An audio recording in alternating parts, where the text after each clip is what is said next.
Good evening, everyone.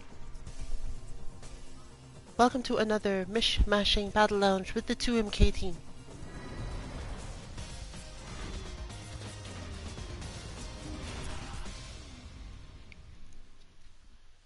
Since I've overcome most of my illness from our Thursday Dead or Alive 60 times stream where I played but did not talk, now I'm planning to both play and talk, which will at least help somewhat with splitting my focus.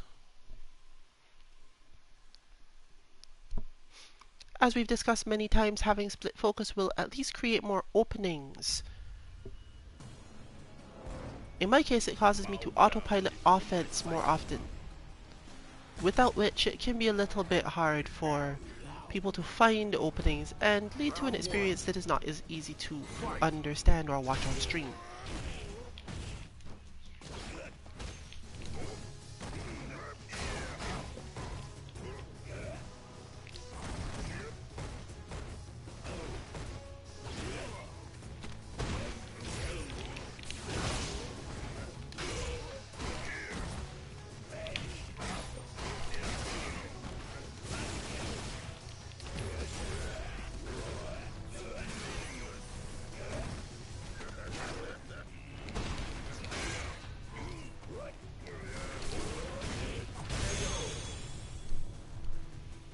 I'm somewhat good at the dodging.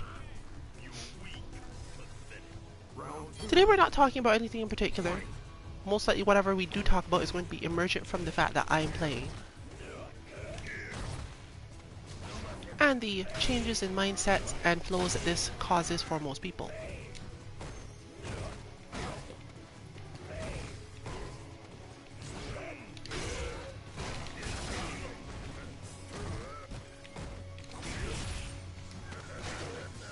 Which is also partially why I'm playing Bison today.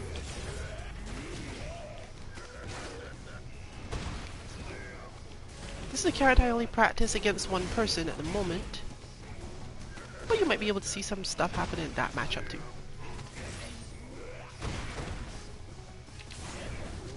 But it helps because again, I have no meaties for this character, I have no direct footsies that I spend much time using.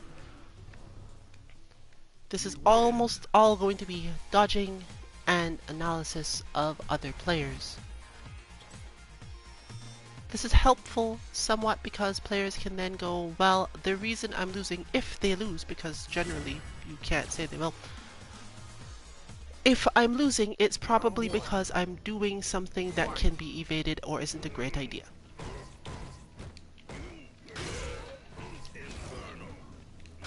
There's a little bit of footsies, but that's more so I know my pushback and other people don't always pay attention to pushback, so stuff happens. So you'll get combo drops, the works.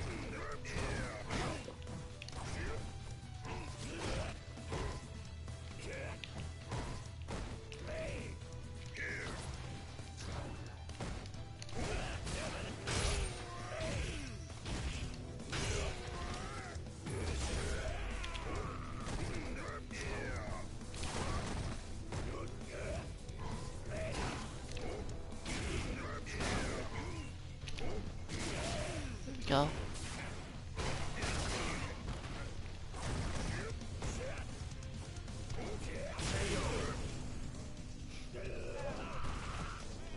We occasionally do this because it helps me to tell people this is what's going to happen if you fight a gold player without necessarily putting them through the stress of actually doing that.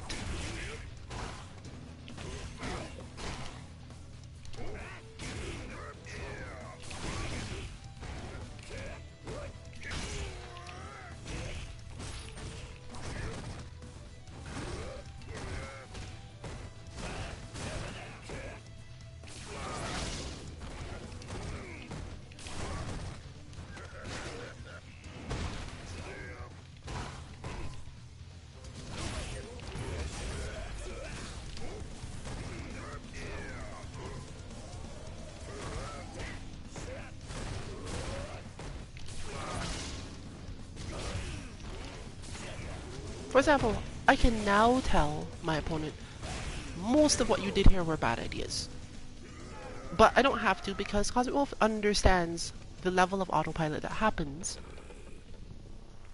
when under certain types of stress that I probably cause, and where it leads to.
Fortunately, Bison does not have a 3-frame parry to get out of that situation.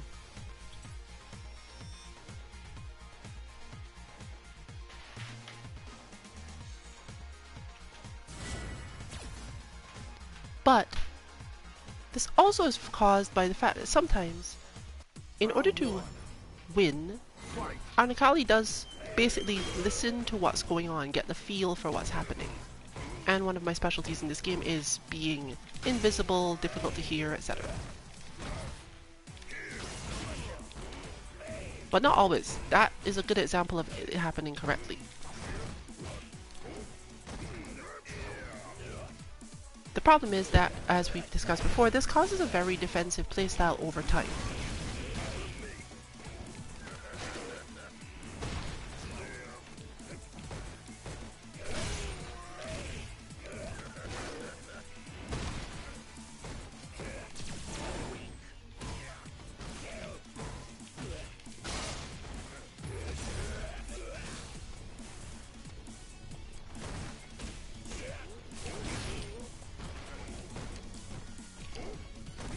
Which makes it a little bit easier because, again, I will autopilot the offense, but then you face the problem of an opponent who is only losing because they're attacking you. And this is both frustrating and difficult to build up something off of. Like, your own skills take a little while to build up if your opponent can just sit there and win by automatically not doing anything.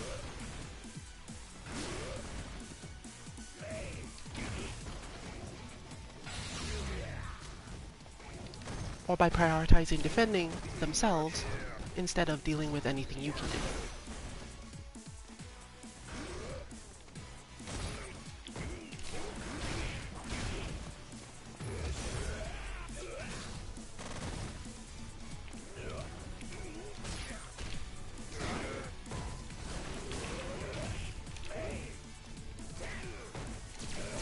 You can imagine how this goes on Chun-Li, for example.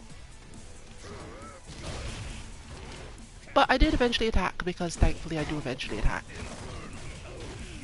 And that made it possible for this to happen.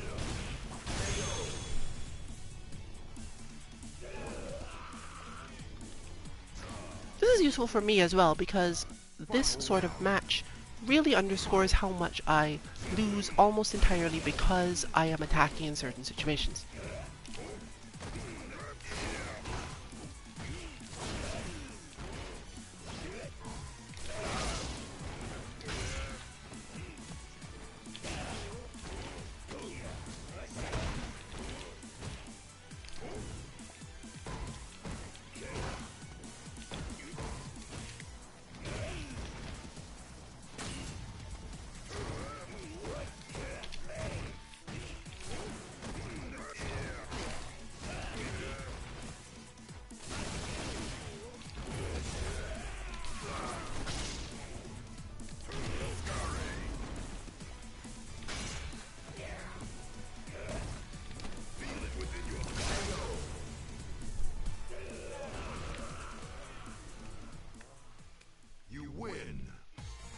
So it's good for us to eventually fight between people with widely disparate skill sets, even if we're not really trying to test anything against skill levels.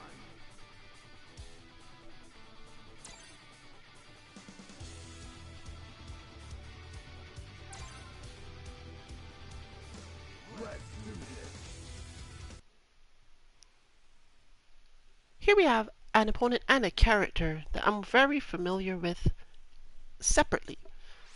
I'm familiar with Falk because of a friend that plays Falk. Very, very precise defense, almost always knows exactly what you're going to do.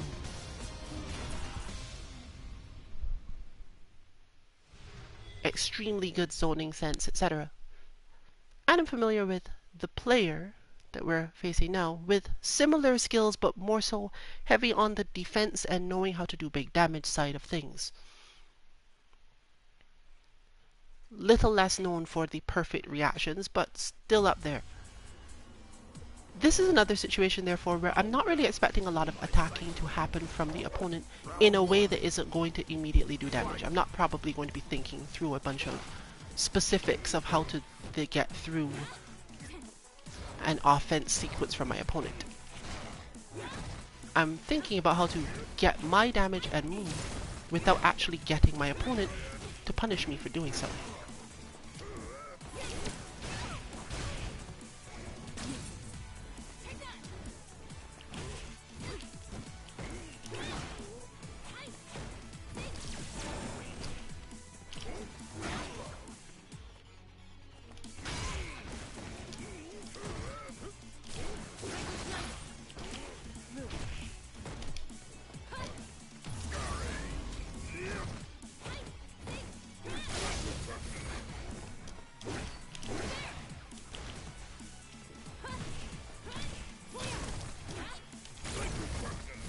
Range is right, range is right.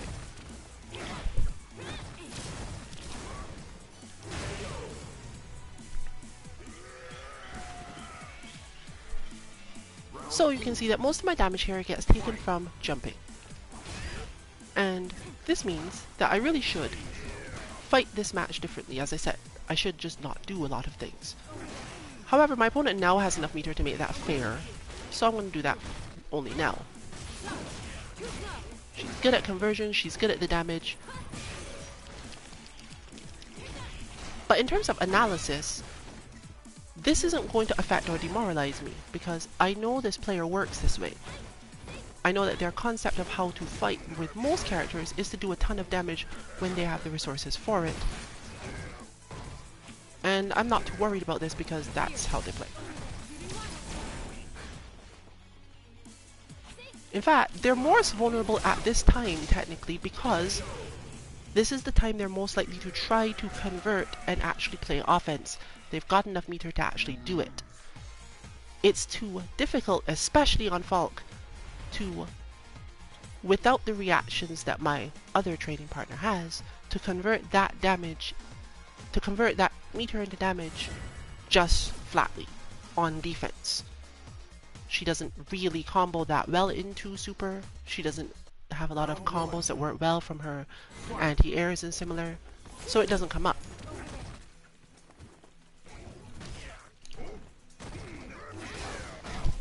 She also has problems with that.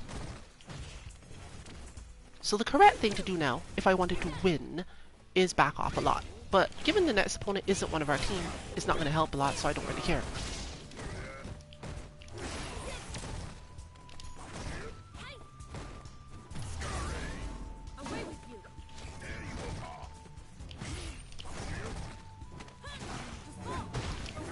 But I can't avoid eventually wanting to attack because that's who I am. And the punishment for doing that is, as usual, quite meaningful.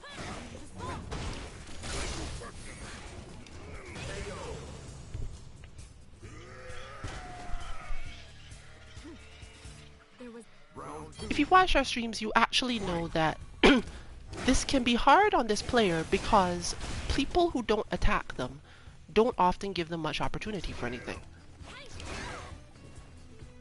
And their spacing, while good, doesn't necessarily lead to what they want. Like almost all of us, they need to work on offense at least a bit. In fact, you've definitely probably seen this interaction happen on our stream at various times, with basically their Kareen versus nearly anyone we've got.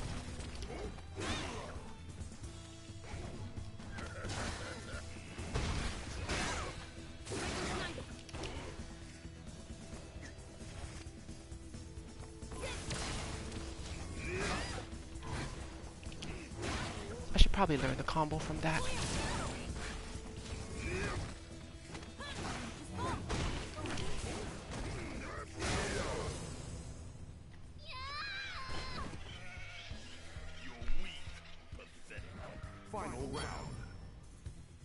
But now we're back to the there's almost meter to do the job.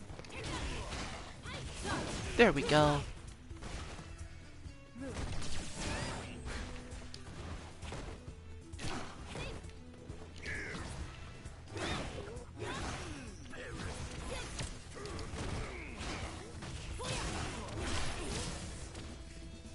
But I'm used to this. I'm used to this because, again, this is what fighting my training partner's like. The match changed, not because I can't do anything, but because I don't have the spacing advantage anymore. I haven't gotten enough of a life lead to make this a win condition on my side, because this is not a terribly difficult position to win from. And, in fact, Falk is best served by not fighting them. We're still sticking to that particular form of advice. Don't fight Falk when you want to go up against her. Falk is not a character that can afford to make a lot of mistakes, and a lot of her moves relatively easily count as mistakes. You just have to understand that they are. Spacing wise, it can be somewhat easy to do this, and at other times, oh, well, that was a problem because I should have won that. I did not know that the other person had left.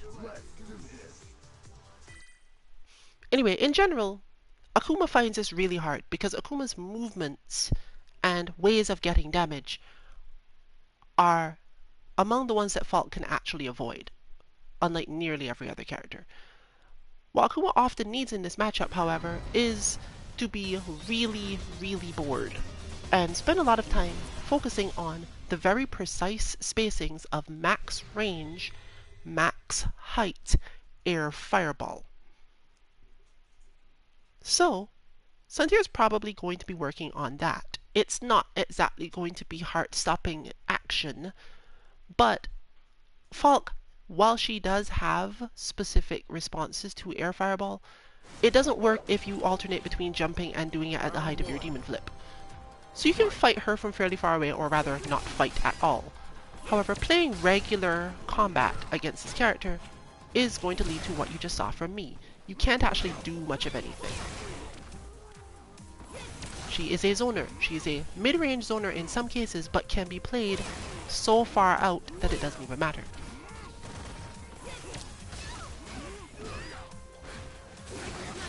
Being able to convert from there means that Falk's main care in this matchup is actually, can she jump forward in time on reaction to something happening? So from the President's side, that would be the main thing we suggest. If you fight from too far away, where you couldn't possibly jump and make Akuma's life miserable at all, you're counting on your opponent not knowing how to prevent you from ever getting to do that. Now that might be what happens here, because Santier has not practiced against this character much, but it's not necessarily going to work. Falk doesn't actually have a lot of offensive tools against Akuma. She often takes more damage trying to use complex ones than Akuma takes at all, and this happens. So, generally, being at full screen against Akuma has more to do with defeating your opponent's lack of patience than defeating their character in any way. Fortunately, she does have a lot of damage, and Akuma doesn't have a lot of health. But this position is much better. You don't really have to hit the buttons, because Akuma doesn't really have a lot of ways to deal with you, especially even if he like dashed. Falk players could be in the defensive position enough to be able to hit their light buttons or whatever else to prevent anything Akuma does.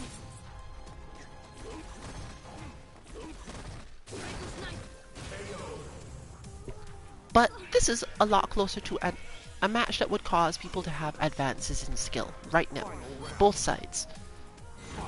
Falk standing just in place where her crouch medium punch would whiff, and Akuma basically taking the path of, okay, well, now that you're standing in a place where I can't normally attack you, I get to jump and use my highest air fireball instead of my usual one. When in closer, you can see there are positions where the highest air fireball isn't required, but you could use the demon flip highest air fireball and it would work just as well.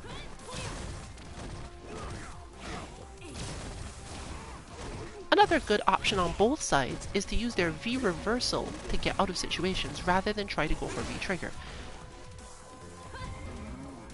This is helpful because both characters do a lot more damage off of opening the other up in pressure.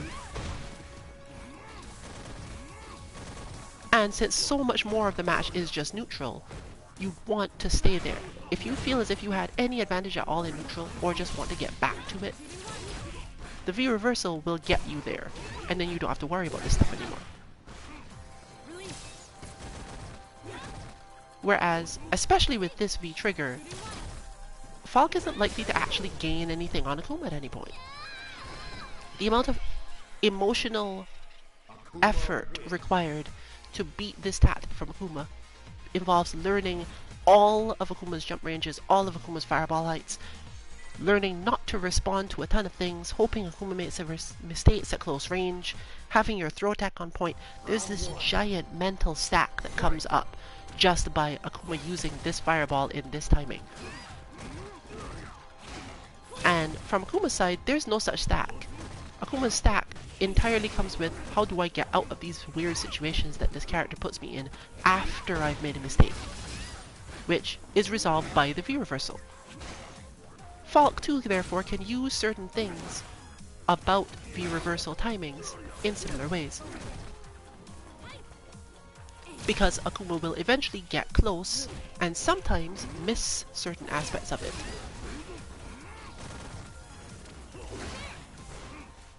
And of course you can see the pitiful damage that is done. When Falk anti-airs a character normally, she gets advantageous situations coming out of it. When Falk does this against Akuma, it's iffy. She might even trade a lot of the time, taking away one of the main advantages of doing any of this.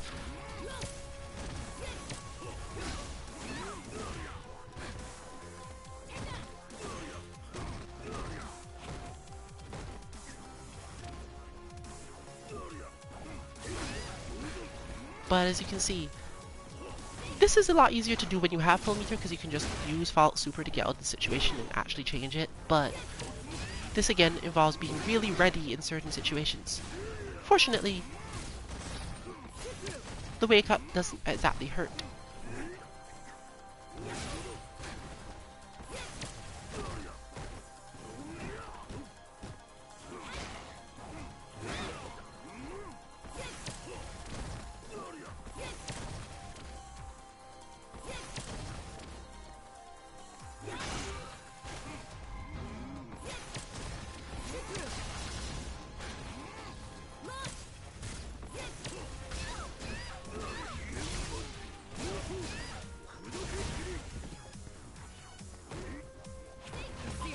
Leading to that tense situation of, am I going to be baited? Do I have to care?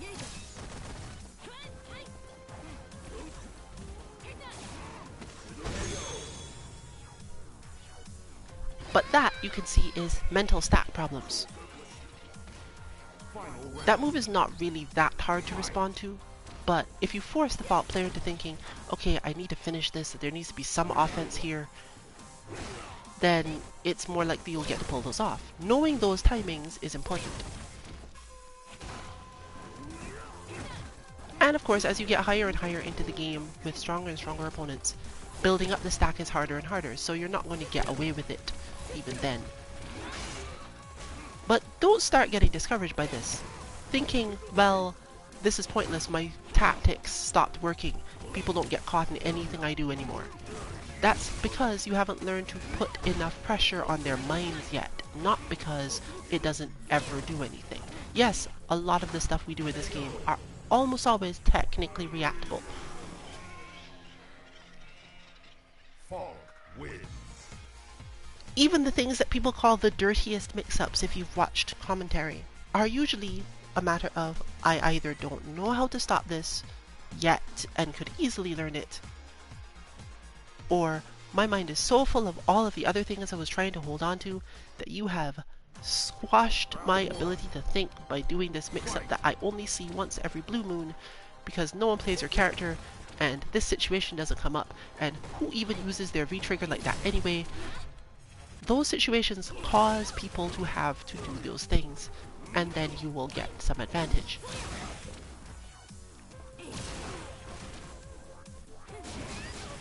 So we see a massive increase here in Falk's effectiveness by standing at this range rather than far. Once she is far, she does have things she can do, especially if she has the perspective the opponent will keep on trying to reposition. The red fireball, for example, is not really going to do much here. You would have to catch the opponent at the wrong time. It's literally full screen footsies. You are expecting, my opponent wants to do this, I have happened to time my red fireball so it will actually hit them. It's not terrible, but it's not going to benefit a lot either.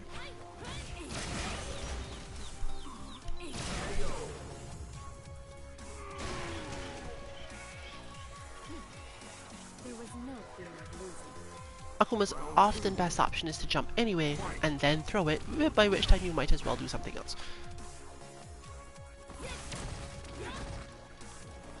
However, if you have the life lead and your opponent is like, okay, well, I'm not handling your red fireball or whatever, so I'm running for my life, then it's not a bad option. If you tend to win out in the trades, it should still work.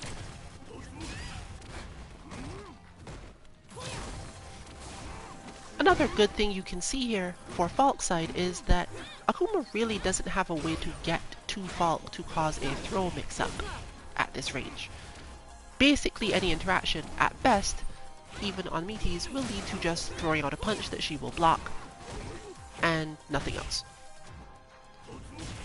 Dashes will be caught, there's no timing for those, and so on. This can lead to stacks of emotional feelings like this one, where when you finally get the chance to do the meaty, you tend to do it. I'm not saying that was what happened there, but it does happen to a lot of players. And frustrating and zoning characters take advantage of this quite a lot. Any character that can quickly reduce your health, rapidly make you feel as if you are not able to hit them or do anything for extremely long periods, and so on, tends to have a higher chance because you're not thinking about, oh, I should bait this person on their wake up.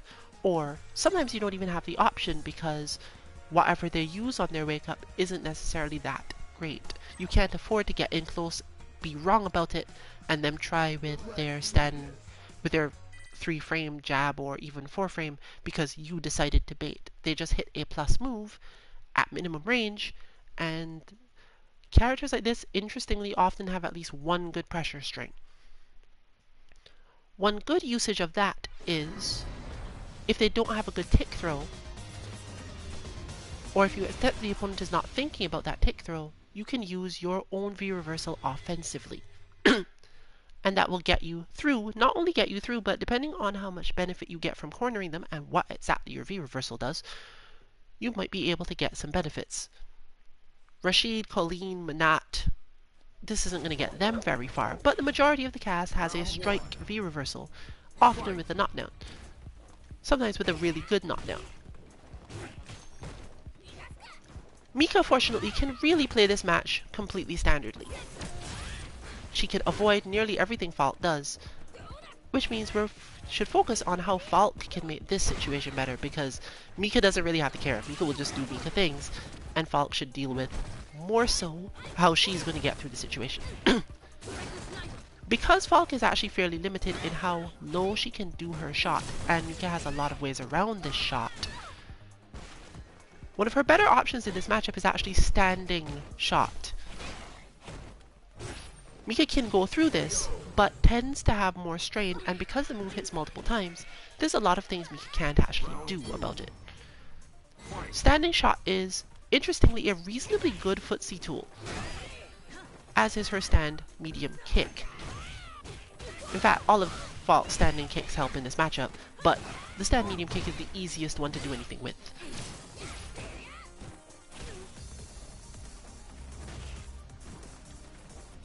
Because standing shot actually goes further than you'd expect it to go, your main problem is, can I get back out of the situation once I've used it?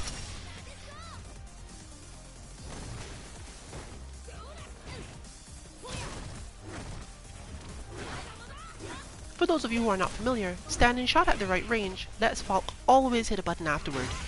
And if your opponent's character can't actually get out of this in any way, then good for you, that's it.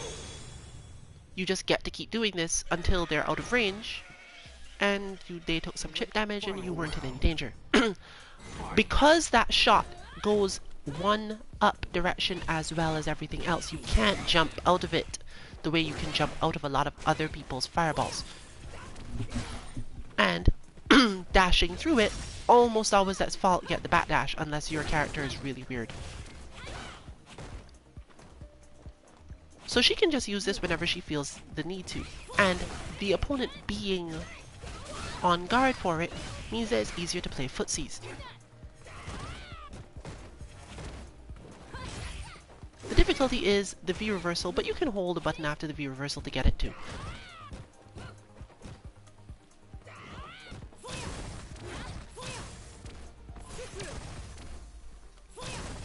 The short way to think about it is therefore that Falk always has control of range in this matchup, and Mika always has control of timing.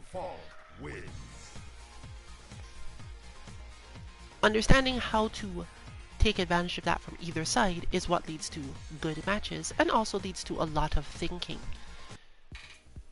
Because a good footsie character, and therefore used to at least some of the time being able to go, okay, I get to change this situation because my range can get an advantage here. But no, here she's always, what is the timing? Should I hit this yet or not? Should I hit slide? Should I hit crouch heavy punch? Should I hit stand medium kick? Should I hit drop kick? If her timing is wrong, she often takes damage. It's usually not a lot, thankfully.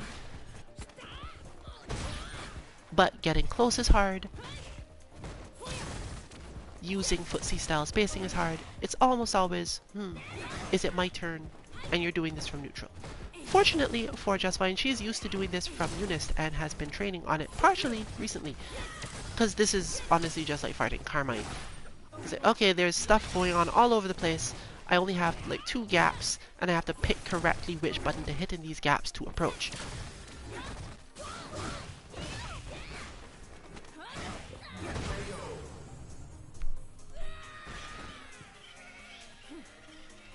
Without the shot, or without the threat of the standing shot, it's more likely that Mika will just try to get up in her face, hit just about anything she wants, stand medium punch,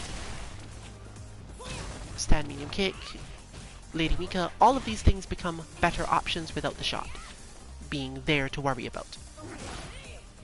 And Falk almost always has to retreat and not walk forward because of this. The good thing for Mika is, when you do get the timing right, if you're even slightly ready on the confirm, it tends to be more damage than Falk's going to do at least. And you could win out over time.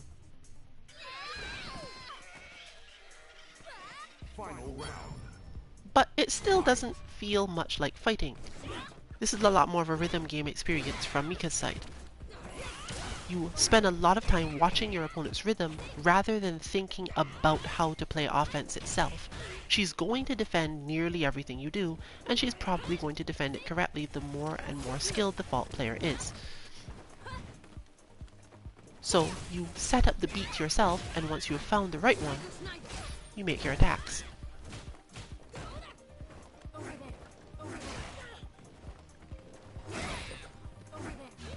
From the Fault side, therefore, how much can you change the beat? How much can you be somewhat erratic while you're doing things?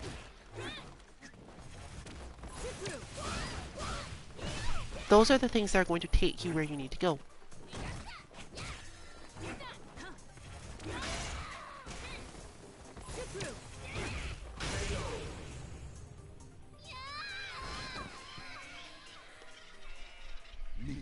While I wouldn't say that the grounded shot is unnecessary in this matchup, The player and the character have a much higher incidence of moves that will go around, over, through. Miku can deal with the grounded shot better than nearly everyone.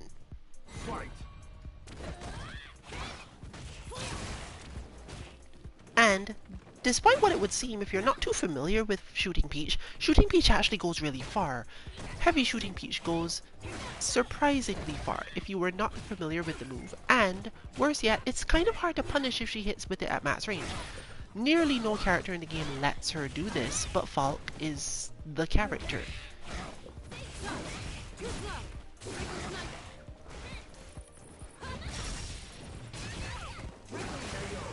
Falk is the character that will let Mika use these distant shooting peaches without terribly worrying about taking the damage.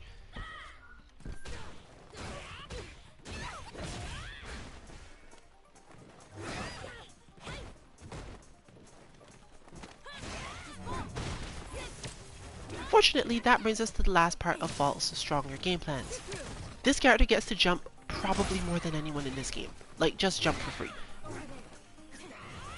Because she makes you spend so much time thinking about not being actually safe at any range. You have to be able to respond and be ready at every range. Unlike Dalsim, where there's at least some middle ranges, or you could utilize the fact that Dalsim's normals take long and you could get between them and so on. Falk just gets to jump, and if you're not ready for those jumps, you're probably going to get taken apart.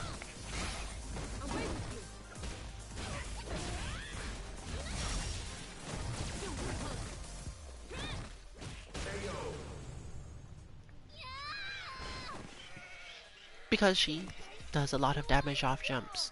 Final round. Fight.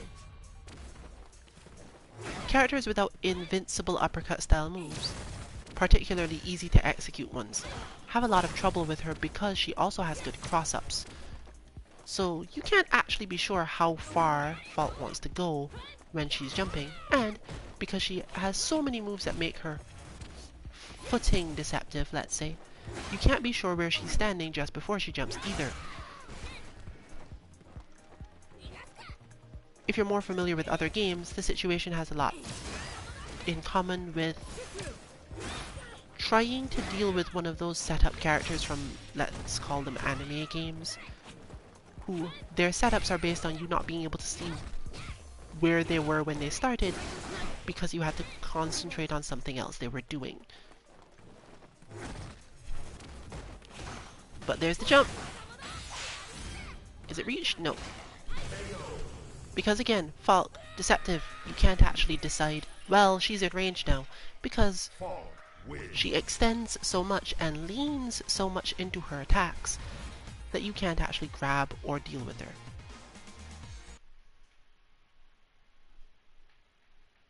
Still, it went decently well. There's nothing on either side that would have helped too much in terms of planning. It's again, mostly mental stat and similar.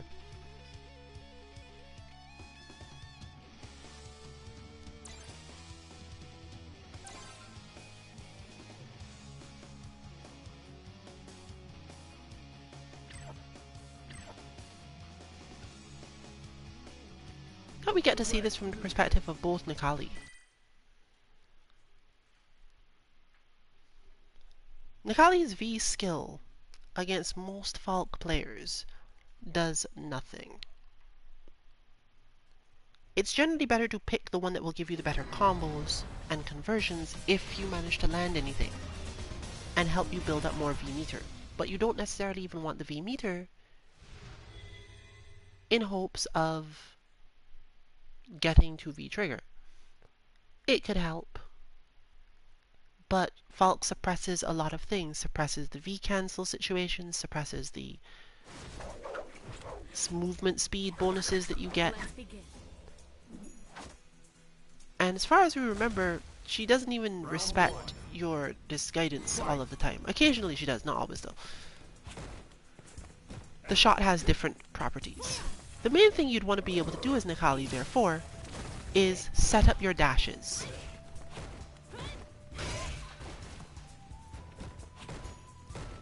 Because while she will respond to this, Unlike Mika, who wouldn't quite reach with any normals from the best range to dash, Nakali can hit stand heavy kick at that range, and if Falk stuck out any medium buttons, the speed of Nakali's sweep and stand heavy kick, I think I said stand medium before, I did not mean to, mean that you get something out of it. You get to hit the stand heavy kick in neutral and not care too much about what happens, because if you do get punished, given the wind up, you're facing the same situation. Nakali isn't necessarily going to get comboed from doing this. Falk can play this out by trying for heavier buttons and trading, but this is probably going to be more so if it comes to that Cosmic Wolf's specialty, because this really is about, am I going to dash or hit heavy kick? Falk as a character also doesn't benefit too much from what happens after Nakali hits the heavy kick, so you don't have to worry too much.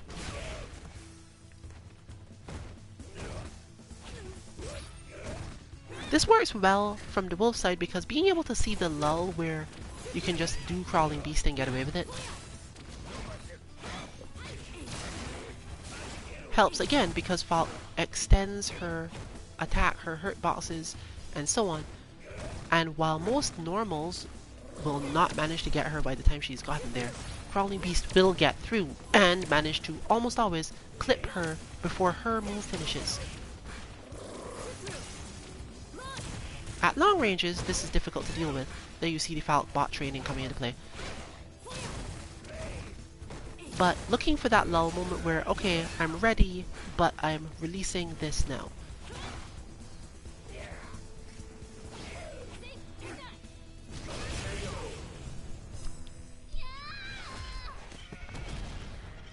And like most things we've discussed many times before, once you've convinced your opponent that something might happen, that they have to care about you dashing maybe, you don't necessarily have to spend any time dashing from then on.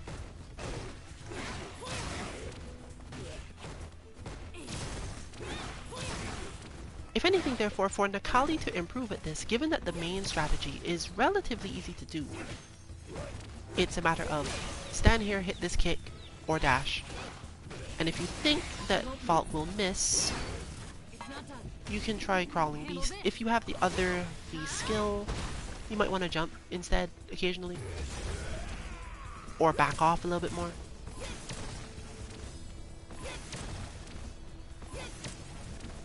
The Wolf is therefore going to have a little more trouble with this than Cosmic Wolf is likely to, because Cosmic Wolf's style is basically the thing that beats Falk built in. However, without enough control of it, Falk has a strategy that will actually work. Falk's best option in this matchup to counter the main strategy is to inch forward and hit Light Punch. Just stand Light Punch. Because it will clip a lot of things Nakali wants to do without specifically trying to get through any of Nakali's options.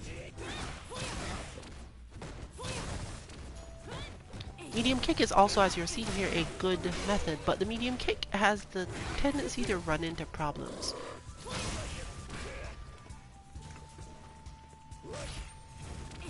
Fortunately, Falk doesn't need to charge, she doesn't need to spend any time on certain things, so she gets to poke in those positions.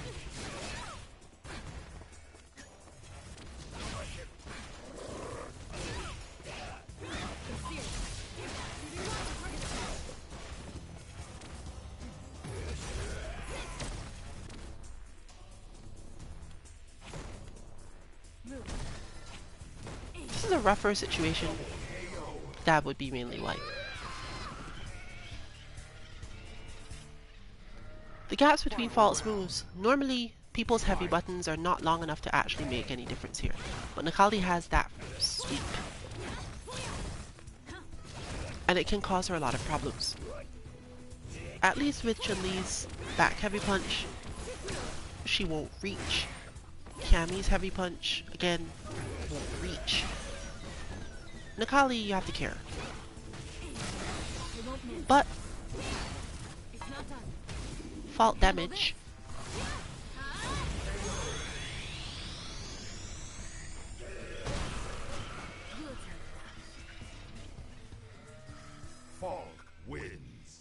Unfortunately, our fault bot isn't really built for practicing this, because you would just get away with it most if not all of the time.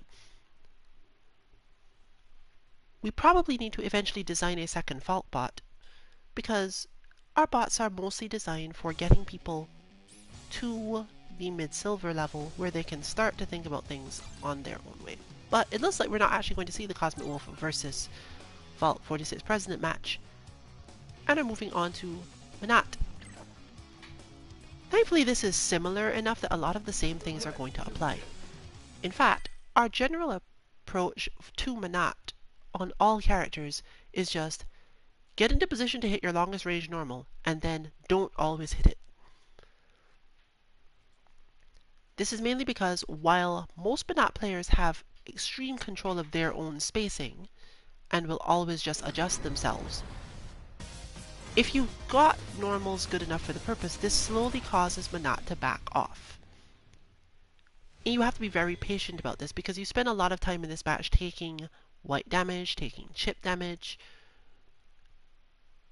The main key though is that while it's not really obvious, it's sort of only a pro thing to spend a lot of time thinking about. If you block for long enough, you can get V-trigger without actually taking more than like a quarter of your health in damage on most characters. So if you're told, oh, I should block a ton, normally the feeling is that doesn't sound like it's a winning strategy at all. But it mostly depends on how well your V-trigger makes your opponent miserable. Cosmic Wolf has no Manat bot. There's no experience here saying this is how you should deal with this character. Fortunately, Necalli doesn't have a lot of trouble with Manat to begin with, if you're willing to block.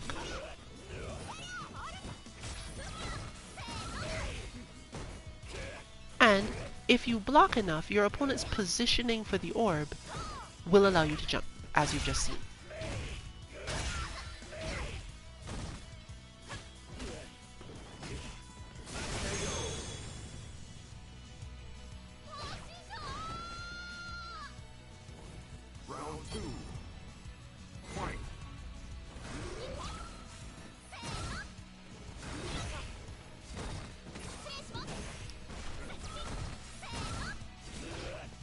One of your biggest concerns then is being knocked down into positions where having the orb on top of your head gives you the impression you can jump when you cannot, because then your health will disappear.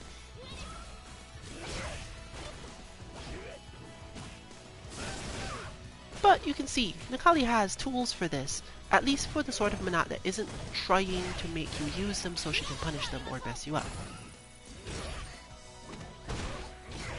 If your opponent spends most of their time thinking about how to bait you correctly, then it's easier to end up losing quite handily. But if they're not trying to bait you, if they're trying to control you, Necalli actually has a fairly decent advantage here. Necalli is a hard to control character by design. Street Fighter's designers spent a lot of time fitting characters to their themes, particularly new ones, so there's not a lot of stuff going on there in that regard. If you look at a character, they've had years to make sure that when you look at a character and say that character looks cool, that character looks like they would fight in the style I'd like, chances are you're right. And if not, they'll add the little intro to tell you this character is like this and will play like this and therefore you should do this thing.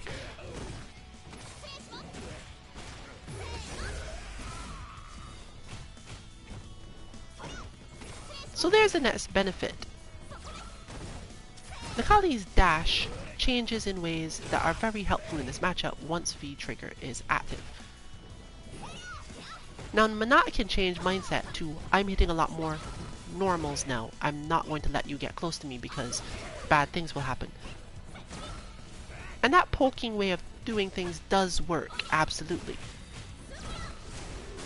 But there you see Necalli's main option in that situation. Stomp will almost always not only close the distance, but deal with the situation. So, in general, this is patience. Necalli fights until the meters are built up, forces Manat to change forms, and then the fight continues.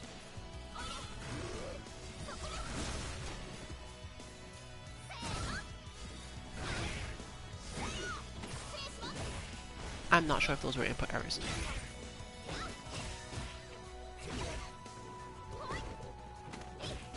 But there we finally see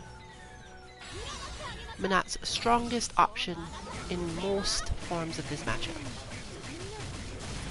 Her various overheads and drill kicks are a good way to close distance to Necalli when Necalli's on the defensive, and you can get Necalli onto the defensive by being in the right spot.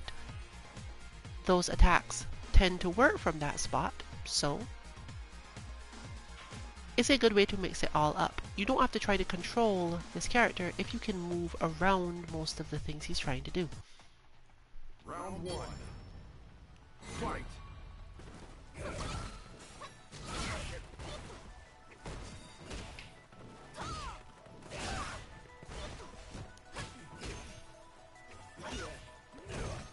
The main thing is to not be terribly shy about getting hit by Necalli's Rising Light. If you care a lot, you're going to be upset eventually. You can't spend too much time caring about this.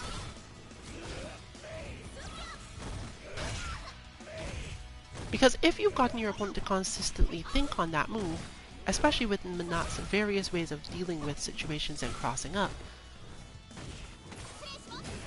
it's not going to work out.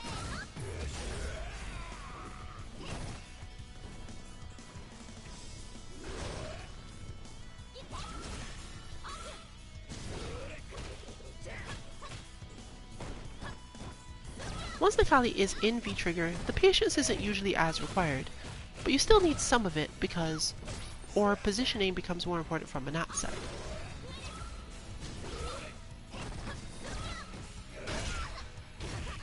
And mostly because Necalli has lost access to the V-reversal, you can't use offensive V-reversal, so you get this sort of situation. Menat is much more free to basically retreat rapidly and hope that Necalli keeps on missing or gets frustrated by having to chase.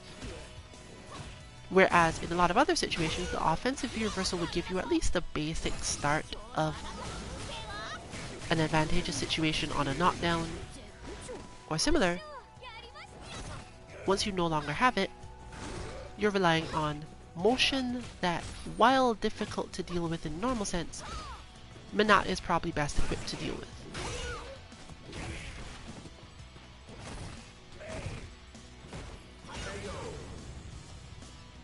Necalli's V-reversal's range isn't quite enough to get a big advantage. But once you have gotten in close to Menat and she's started to push you out with buttons, she's almost never in a position to do anything like a tick throw or a bait, and she's probably not thinking about it. So you do get some benefits from this. Even if only because you get the knockdown.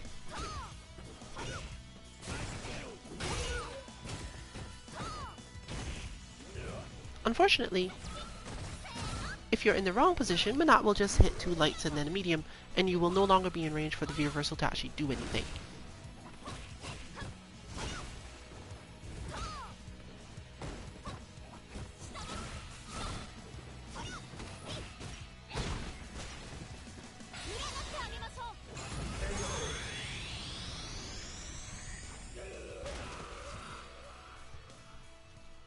Menat wins.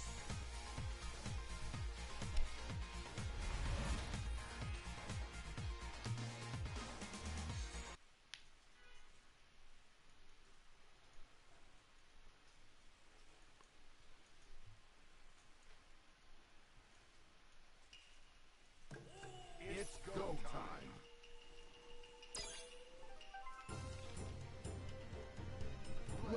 This is somewhat helpful to me because while I can play my regular characters in this matchup, they're disadvantaged enough in the loss of tools that if I could get away with playing Bison in this matchup all the time, if I could devote enough practice time to doing it, I'd be really tempted to.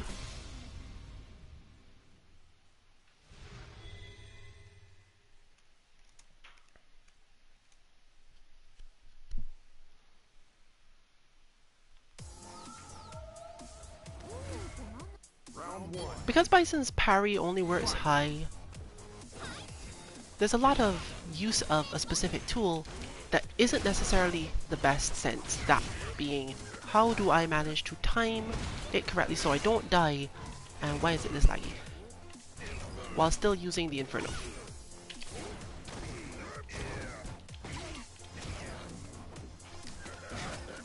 It's again one of those situations where you're trying to make your opponent think about something.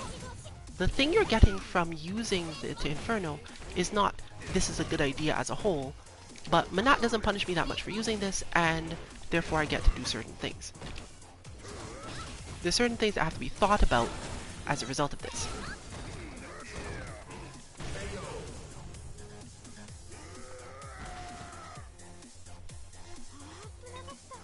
Unfortunately, fighting like this means that Manat's meters just go up and Bison doesn't get anything out of that. So you still have to, you can't really think of the situation you're in as related to health as mattering. If you don't have a big health lead, you haven't really done anything.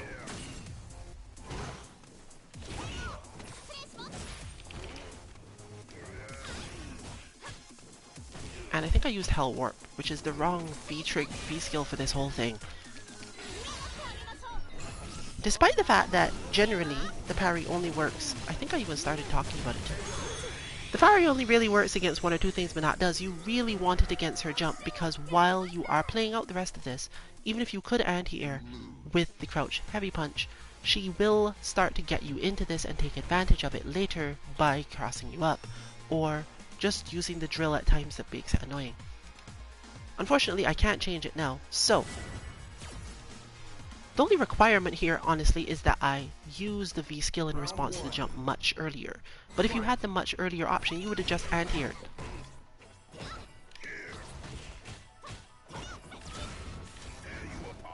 And as you can see, she's not really a character that gets caught by this super easily. So I'm going to stuck now back with just doing back jump light kick, which is terrible. So let's go the other route. See? The cross-up is going to be the problem, which means you now have to think through all of the different methods. The cross-up would work equally well on the other thing, but it's just complicated.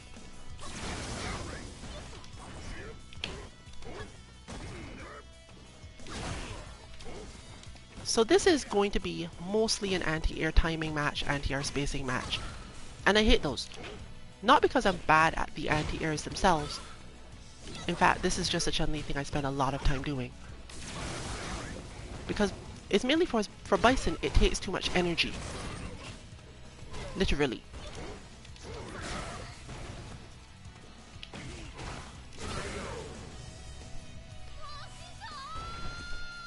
While I normally appreciate the mental stack, I appreciate having a high mental stack on a character who's very fast and who I don't have to think, is this going to work the right timing or the right way?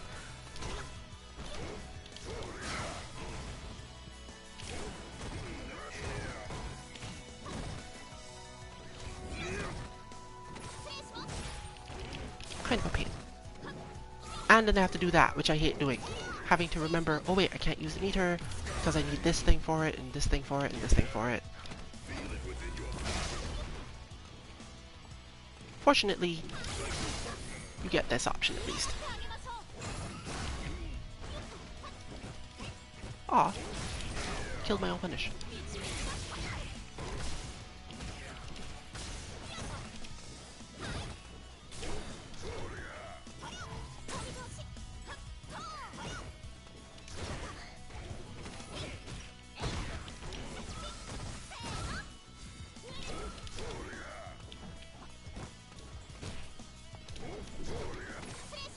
Oh well.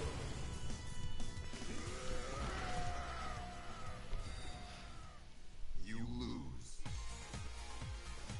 The ability of the V skill 1 to add more situations to that would obviously have helped. In a lot of cases, you're trying to maximize your punish situation against Manat, more so than anything else. She has a lot of control, but the more you hurt her on every punish, the more stressful her play becomes. Now this isn't likely to be laggy and in probably a miserable way, but we'll know because Santo will probably just not continue. It's unfortunate because it's not the rotation we were hoping for, but there's still something to be gained from it, let's say. Akuma does deal with Manat decently, but not because he actually has good tools for the purpose. She can reflect basically every fireball, making them not necessarily useless to throw, but the spacing at which you throw them isn't a good spacing to be at unless you're willing to lose a lot of health. This is a very tactical match. When you don't have meters yet, Akuma can move in close, use light tatsu, use his parry to get through things, be ready on the uppercut, because that comes up a lot, and time the fireballs. Basically, getting to the space where you both want to hit each other and throwing a regular fireball helps a lot. A stand heavy punch might have a little better luck in some cases, but generally not. But Manat just gets to hit buttons basically indefinitely, and Akuma's will not get through them, which can be frustrating to a player who wants to do things other than risk parries and throw risky fireballs. But she's built to not let you do any of the other things. She's not good at doing other things in neutral, so this is what happens. Light Tatsu will sometimes help, similar to Seth, but this depends on, again, extreme timing. It's very close to the Mika situation from the Fault match. Can I get here? Can I get to the spot required to do this thing, and can I time it right once I've gotten there? That's a lot of experience to have to build up. One thing Akuma can do, which is really surprising but extremely risky, is just heavy uppercut randomly in those bad situations. Because the move has so much invincibility, and because it actually has so much forward movement, you can get through this by just hitting heavy uppercut. But this is only at the closer ranges. So playing out this whole thing is mostly a matter of hoping for the best in a lot of situations, and Manat has perfect control of that. This player has not faltered once so far, because they basically can say with certainty, this is going to go badly for you most of the time. Minot wins.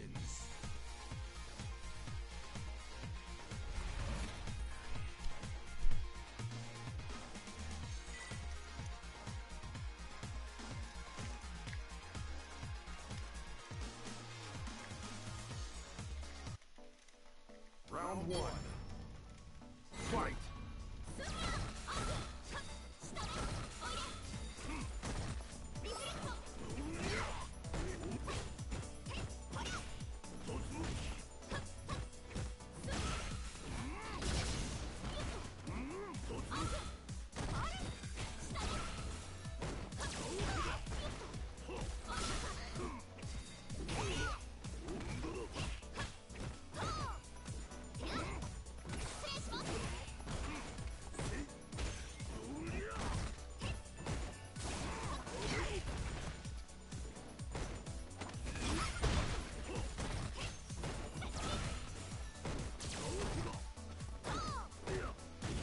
The main reason this works is because not only is Heavy Shoryu strike invincible, it's also projectile invincible, and Manat's moves don't start up that fast, meaning chances are there's enough of a gap to get your Heavy Shoryu through, which leads to pressure.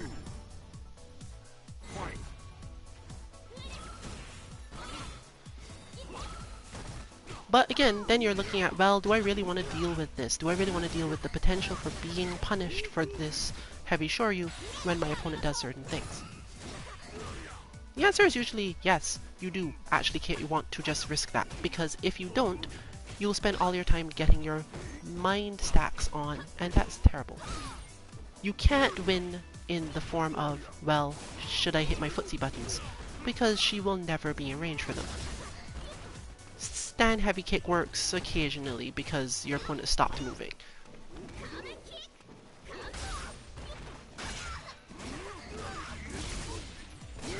Fortunately, Akuma's damage can be explosive enough for this to work.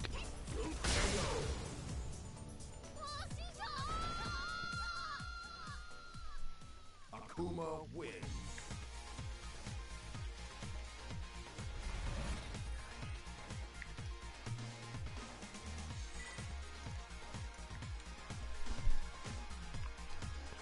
If you've learned this game from the perspective of sequences, this sort of thing can be hard to remember to do, because when you see light, light, medium, your thought is, well, there's no gap there, the lights were plus and the medium was fast-ish, so why would I get away with anything? But remember that for slower characters who spend a lot of time doing this sort of control, their mediums are actually kind of slower. They have to be, or it wouldn't be fair.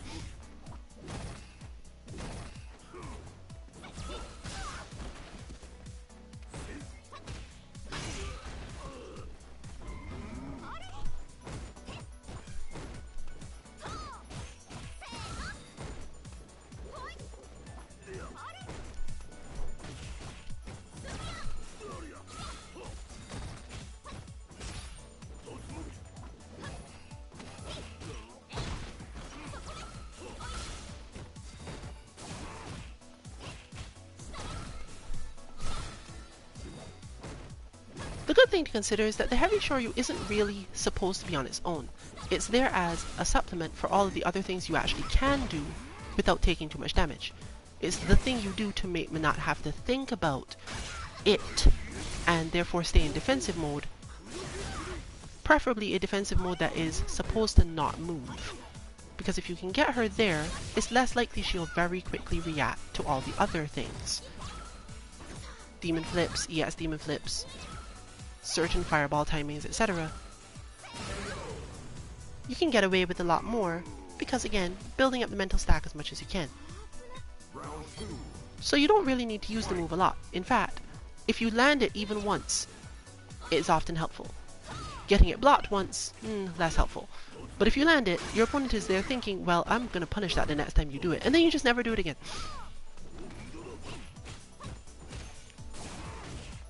But that, unfortunately, for example, is not going to work because not only is the player prepared, their default action, had they chosen to jump, even without waiting, will still win because they can react in midair to the demon flip.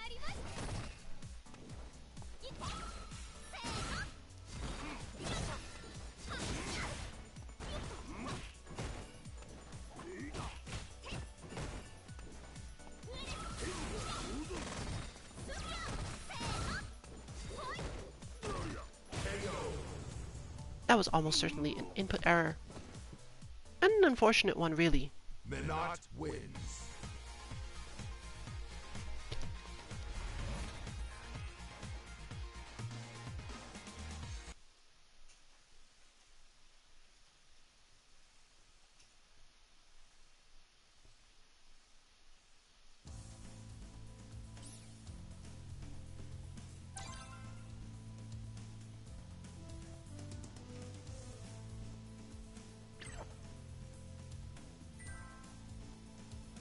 Let's do this.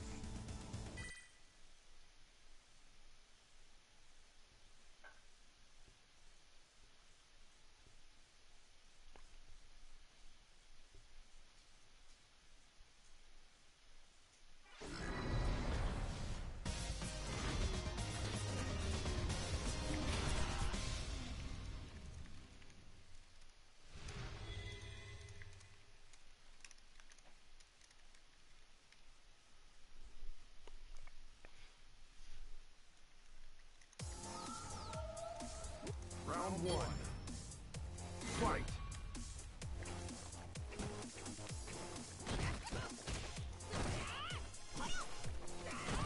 One of Mika's biggest problems in this matchup has to do with the fact that Mika wants to move, and Mika's way of dealing with the orb might be to armor it, but because the orb returns to Minot when she chooses for it to return, and she's been given a move that makes it explode before it returns, Mika doesn't really have a lot of options here.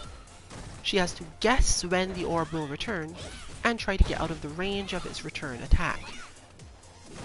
Because the explosion technically isn't a projectile as far as I know, or at least if it is, it has some property that allows it to hit certain projectile invincible moves. Maybe it's just timing. One way or the other, you can't actually do anything about this. So, what is Mika to do?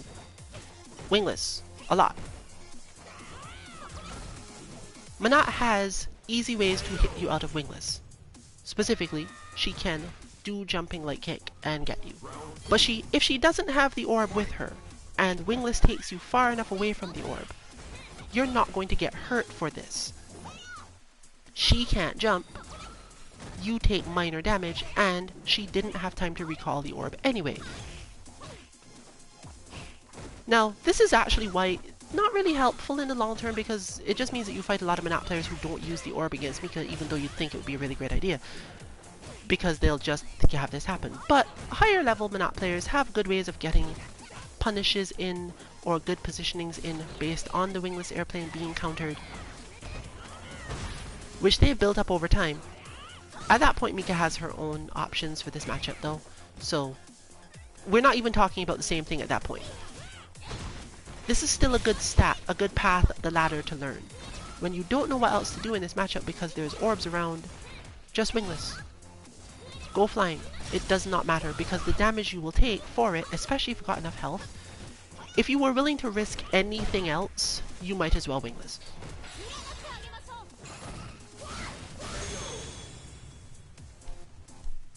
What you don't often want to do is try to armor through things from long range, because Menat will jump backward. And in fact, it's because Menat jumps backward that the wingless is so effective. She ends up in positions where she can't counterattack, again, because she doesn't have the orb. She doesn't have any jump back buttons that will catch Mika in the air when she does this. So it doesn't matter. If you're willing to take those 2 light punches repeatedly, then you are set. There are combos, there are situations where this is bad. I will not get what I want out of this if I wingless. But the number of those situations that you get while also not getting any benefit in terms of being able to walk up is minimal. Now, this is going to be hard for Just Mine because she's so conditioned to not... Like, there's certain things, if I just say them, even if she's listening to the stream, she can't just believe them and do them. And this is actually a problem that one of the problems that the team has in general. While what I'm telling them to do is not often the solution to the problem, it's the step to the thing they need to understand in order to solve the problem. And it's usually a step that you must do instantly. Because if you look for the right moment to wingless, you'll never necessarily recognize it, because the timing for when you should do it doesn't look correct. This is a problem that comes up in 2D games much more than in 3D games. Should I do this? Like, for example, she should just wingless there. The orb is out. You don't care. Just move. What is Menat going to do about it? The fact that the orb is out is the reason Menat doesn't have good options as to what to do about it. So basically, as soon as you see the orb go, you just wingless, because it forces the opponent to pull back the orb immediately every time. Mika gets to get in close, and in this situation, you get the best possible option. The orb is way far away, and Menat doesn't get to poke at it as long as you're trying to hit her.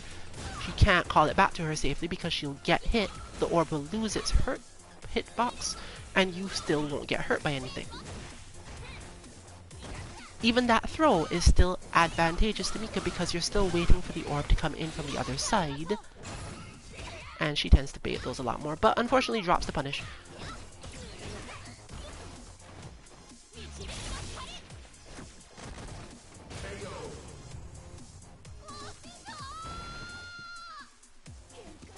So I could try to hammer it home, assuming she was listening.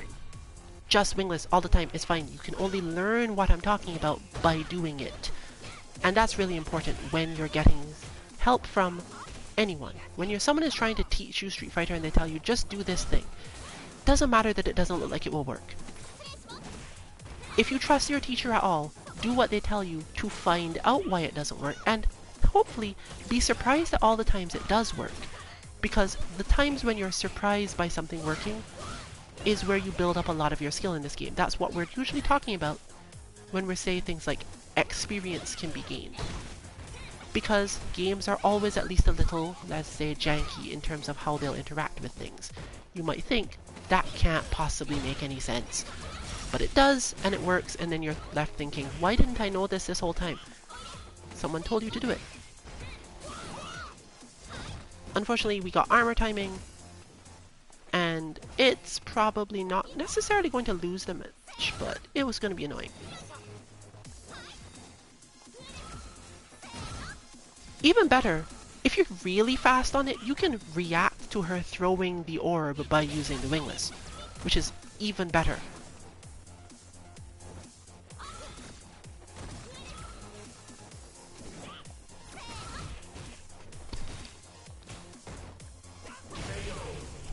You'd think that this would result in Manat immediately hitting buttons, but you then have to think again about which buttons.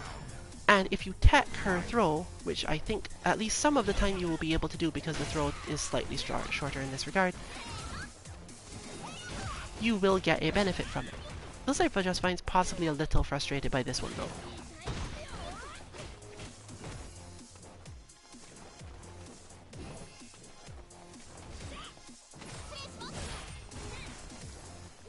If the orb is not being thrown or not out, you don't necessarily get to get away from the throw. But even then, again, remember what's at stake here. You're being thrown off. Manat's throw is not terribly good for things like pressure, and nor does she generally do it. And by going for the throw, she once again effectively made sure she's not recalling the orb in that moment. Therefore, the explosion has been negated, the overall flow has been negated. You just get to move.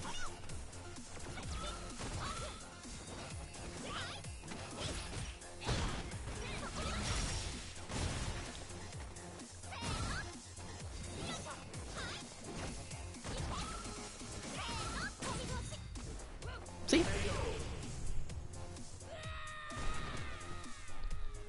Unfortunately, this is going to be one of those situations where it's, okay, even if she got past the should I do this, there's going to be the flinch after doing it.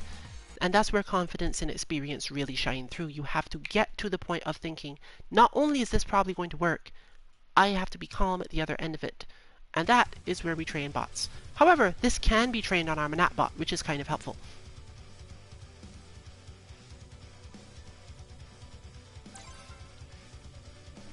For Necalli, this is harder to do because Necalli doesn't have as many ways through the orb. But remember where we started in terms of discussing how Necalli deals with this sort of thing. Block a ton to get your V meter up. Once your V meter is up, then Necalli's dash by itself is enough to deal with certain orb shenanigans. It also involves you instant blocking a bunch of stuff or reacting to the up orb, which is kind of hard because you have to recognize this up orb. But even if you react late to up orb and dash properly, you will still be out of the range of any explosion, and if you block, then you're usually not in a position where anything will happen to you. Manat has to hit, I think, sweep for this to work. Her sweep doesn't reach as far without the orb in the first place, so she might whiff it. I think. Forward heavy punch goes over this. There's a whole bunch of little things you get out of this. Manat, therefore, generally wants to throw the low orb against Necalli, because it gives her so many better positions than throwing the high or the medium orb. But once you force Manat to throw a low orb, now you've actually gotten an option to use this guidance again. Your opponent isn't going to spend all their time trying to get you away from them. Low orb is just a projectile to most people. And Necalli, being a character who doesn't really respect projectiles that much, isn't going to care. So the stand, the opening dagger, the down forward heavy punch is a good option here for a lot of parts of the spacing where this comes up. But building up your V meter, even just on playing through the defense long enough to get to it, means that now you've gotten the meter, you can dash through a bunch of stuff, and you would care a lot less about what Manat is doing.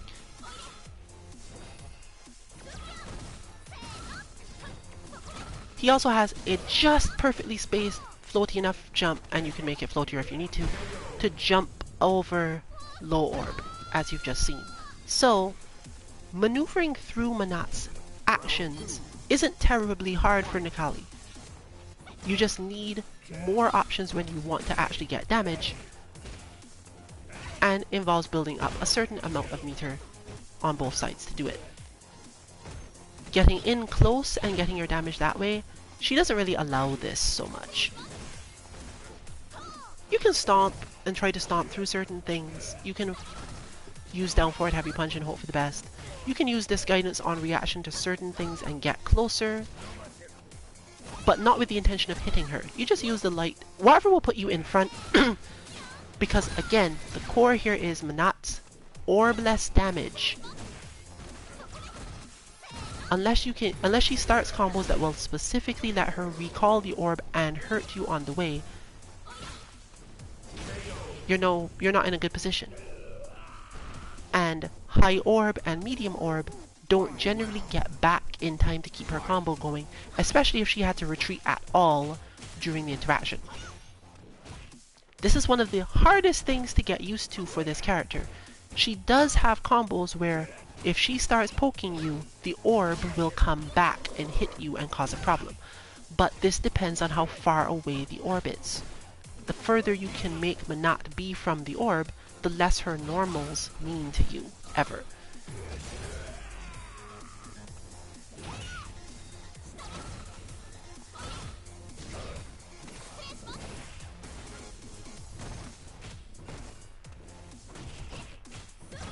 Part of the reason why whiffing this guidance is useful is because Menat's best option is to do what you just saw, walk forward and throw. This is easily teched. She also isn't going to be recalling the orb during this time, once again. And if you are expecting it, while you probably don't have time to hit a button, sometimes you might, and you can learn those ranges yourself. You have even more time to learn the ranges because you're the one on offense, so to speak. You're the one who knows which this guidance you used. You're the one who, if you've been playing long enough, you have a good idea of where you're going to stop once you've come out of the disc guidance, and you know approximately how far Menat is likely to be from you.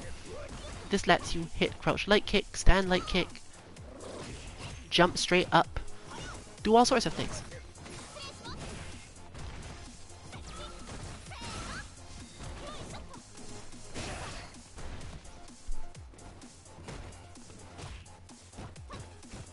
Menat therefore should generally focus on that.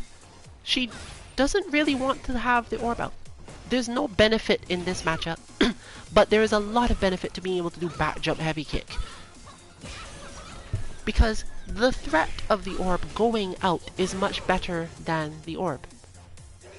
It acts as a good counter to a lot of things Necalli wants to do in neutral to get him close enough, and you can react to a lot of it relatively safely. So between throwing out low orb when you have a lot of space and just not throwing orb at all, you can make Necalli's life a lot more miserable.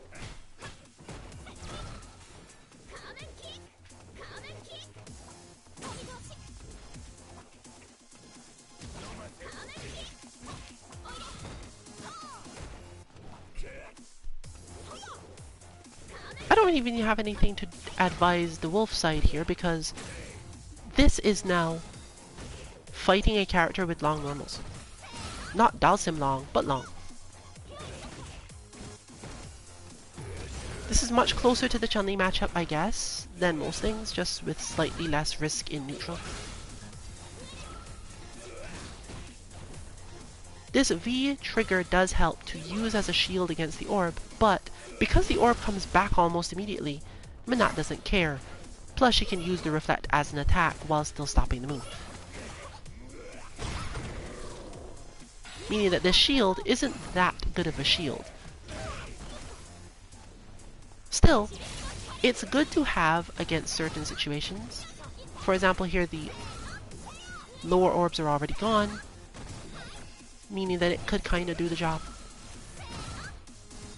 But at max range, it's not going to work, so this is just not a functional shield. Would I say to use the other V trigger in the matchup? Not really, because Menat isn't going to let you get close enough to make it a really good idea a lot of the time.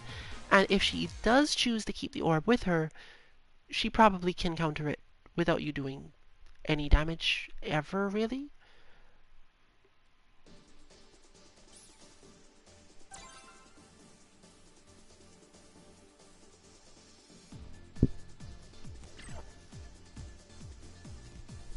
Let them hit.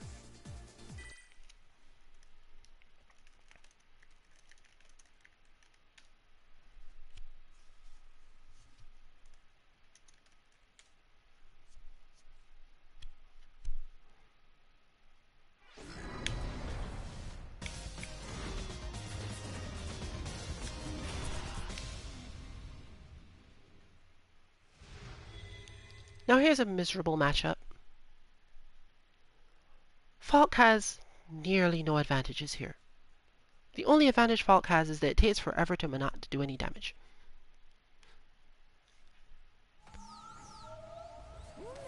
Round one. This is easier to watch than to talk about, at least for now, so let's watch for a little bit.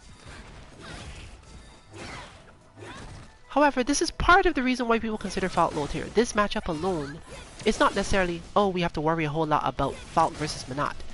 But you don't have to be able to play Menat all that well to make a Falk player miserable.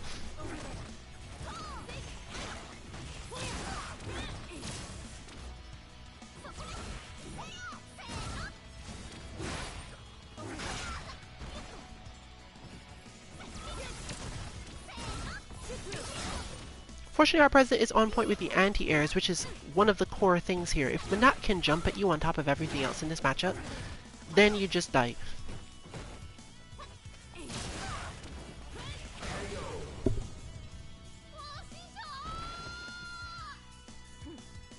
Round two. Fight.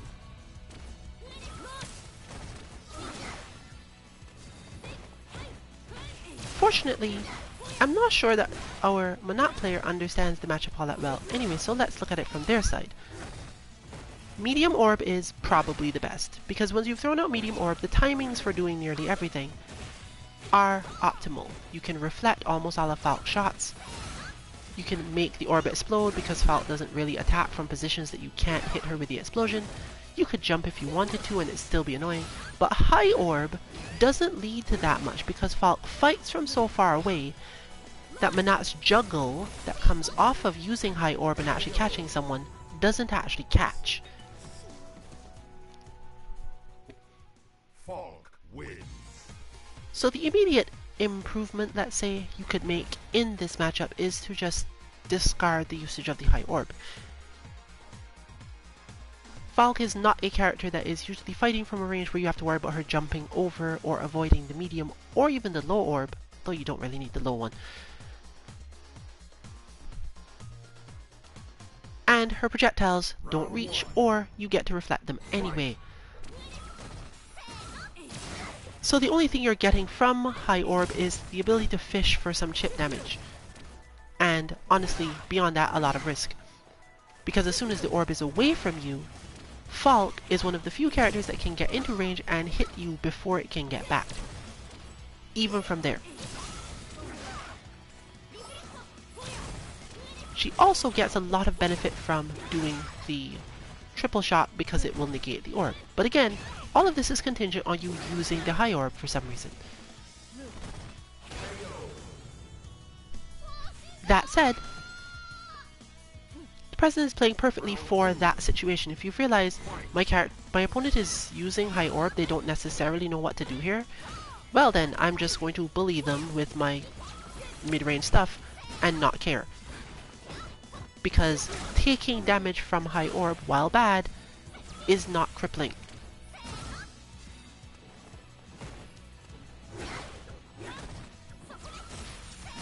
That, however, is a misery, and we're gonna have to hope that this works out in the long term. There's the other reason. If High Orb is used, Falk can just shoot. She doesn't care anymore. The explosion will not get her, and the way that that move, her crouching shot, recovers, means she usually still won't get hit.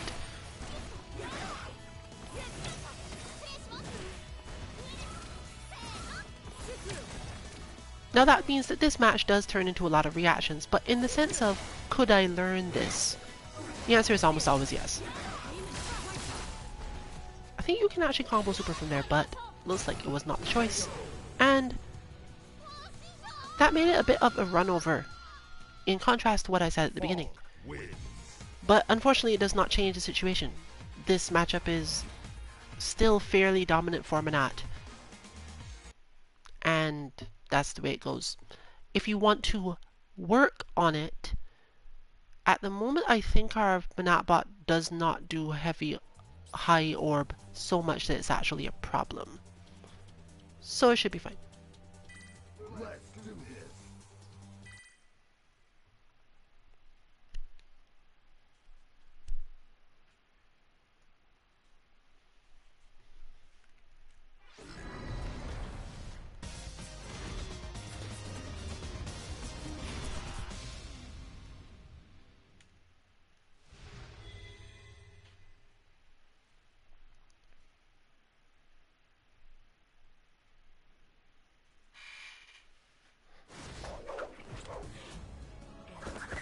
Let's begin.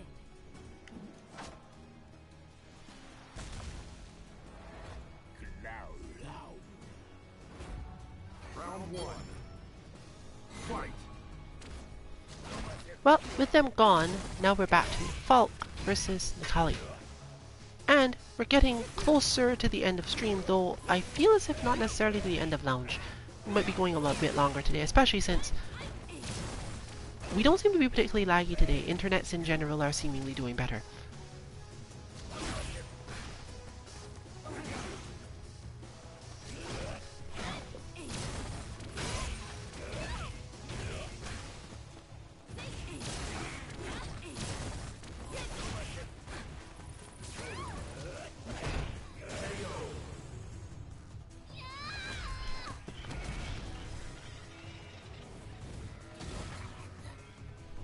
Round two. Fight.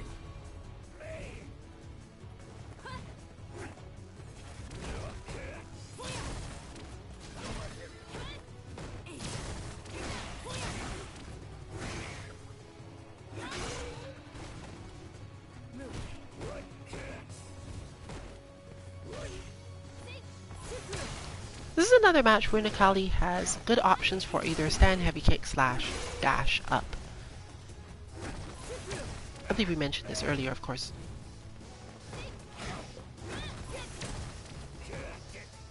The dash crouch medium kick is a good option sometimes, but it's not as necessary as anything else really. In fact, it's best to do this move when you expect for relatively certain that your opponent will block it, because this allows you to get that moment where you have cancelled into stomp and gotten something out of that.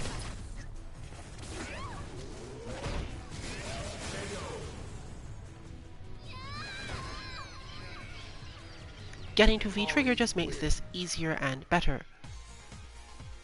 One of the main things one does learn to do against Fault is specifically to dash after blocking certain things she does, or particularly to build up the memory simply so that if she whiffs, you will end up dashing into the whiff. You block for just the first moment, and then you could just mash dash from then on, more or less.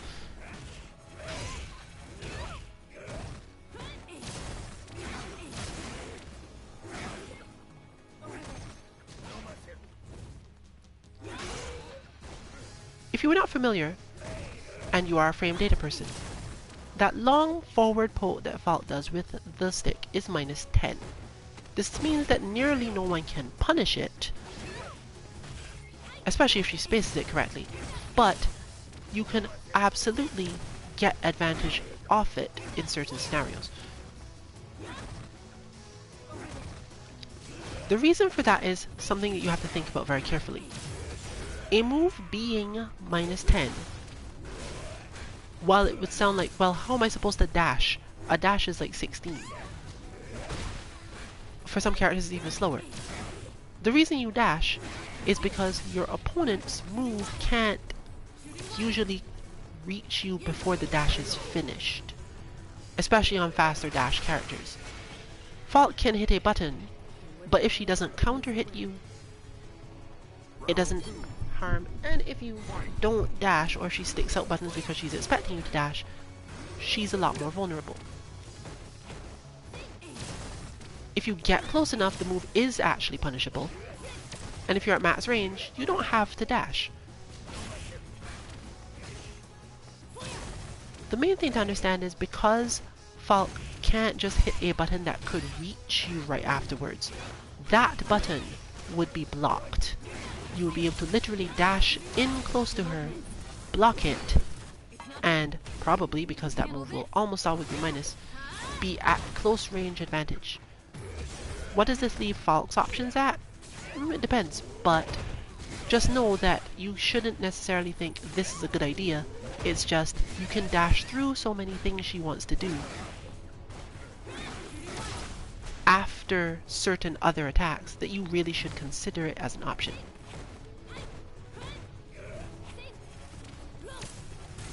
From Falk's side, your best option is often to jump after that move.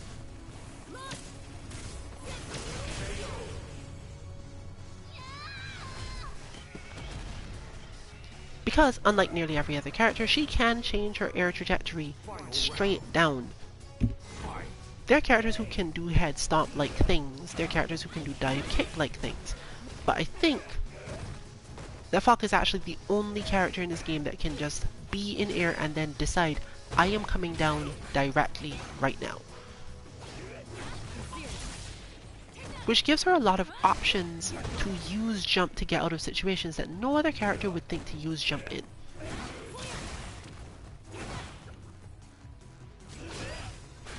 I am minus and my opponent could sort of attack me. It depends really on whether or not my opponent's attack would hit my jump.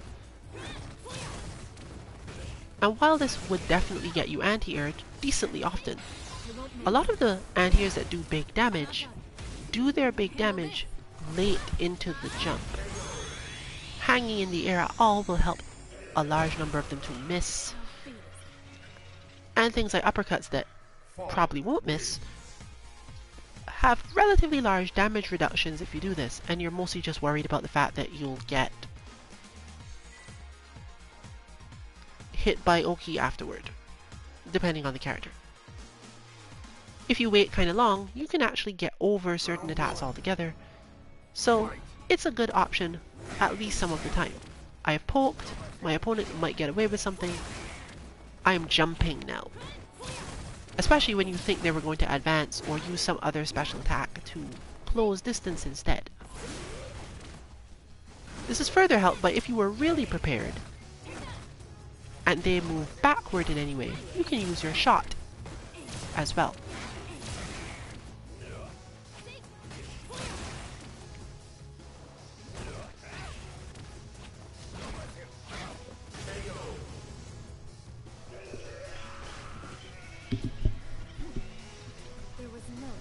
Round two. Fight.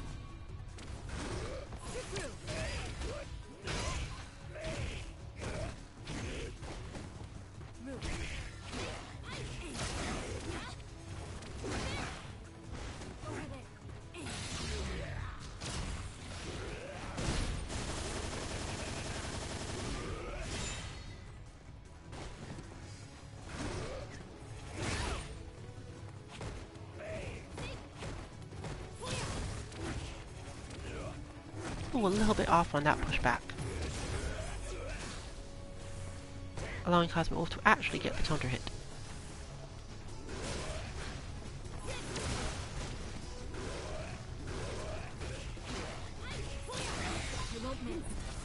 But fault conversion damage didn't even use V-trigger. I'm not sure I would have done more damage though, so better to have it for this particular position.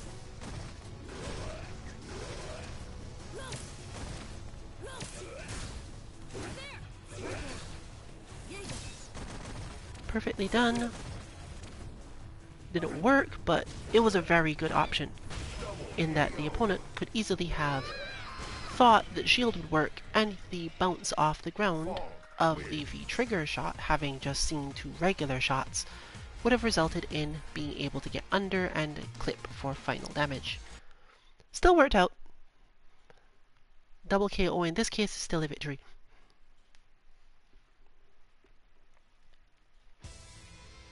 It's go time.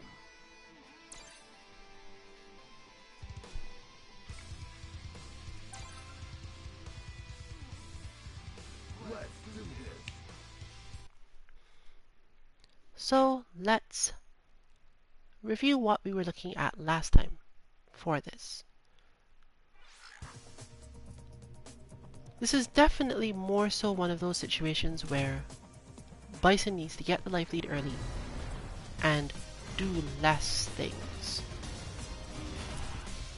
Falk should almost always be in a position where trying to hit her will be disadvantageous. But Bison doesn't have a lot of options for doing anything at that range to make Falk not do her stuff, which means she slowly builds up meter advantage no matter what you do. Round one. Fight. Therefore, that's honestly one of your best options. Fake outs and Hell Ward.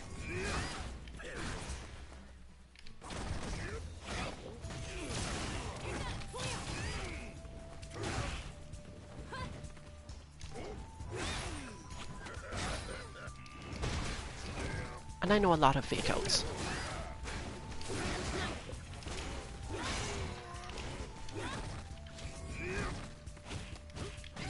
It helps that that move is plus. It helps a lot that that move is plus.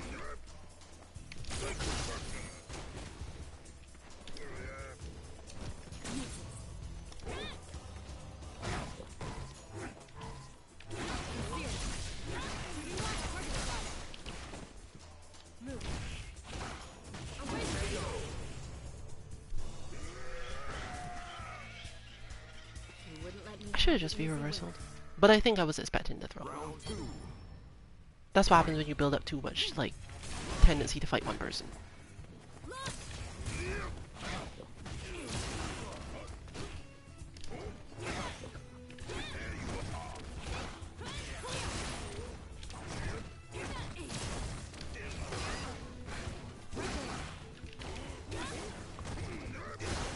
This would probably be easier if I had meaties to go with this, but we'll work on that later.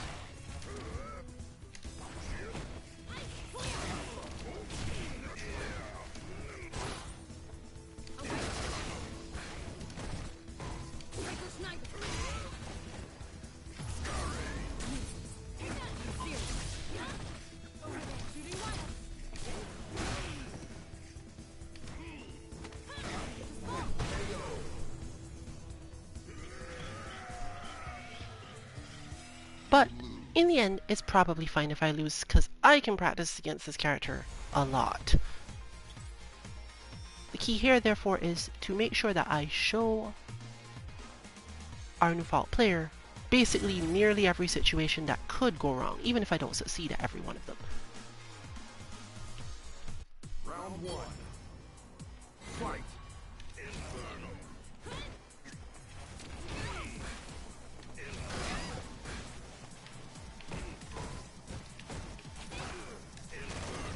Round one. Didn't get punished though, thankfully.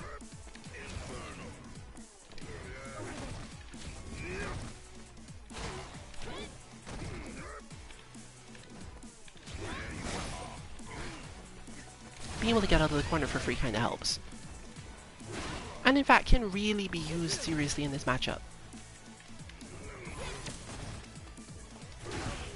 Bison's long jumping kick really helps as well.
if you're primed for certain things Fault does, it's fairly easy to get around a lot of them.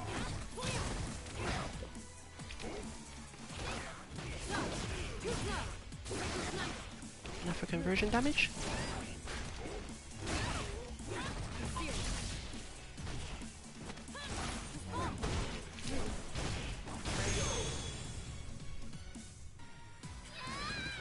I should probably try to extend this just so that there is a third match, but I can't guarantee that.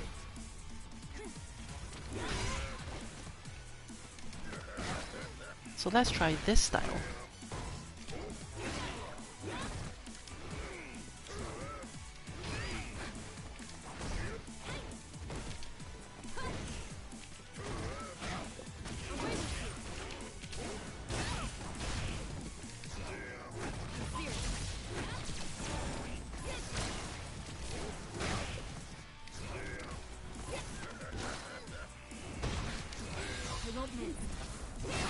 Totally worth it.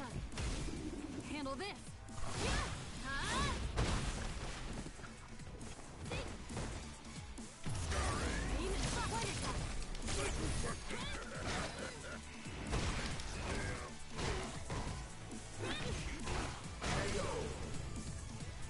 Because if you know the spacings, you can dodge many of Fault's counterattacks. The correct thing to do there would probably have been to wait longer and go for a back jump or similar, but you can't just do that. The mental stat is the problem. You build it up as high as you can so that when you have control of the situation, there's a much higher chance that your opponent will fail the reaction required. Even if they've seen it before, they still fail it, because that's how the game works.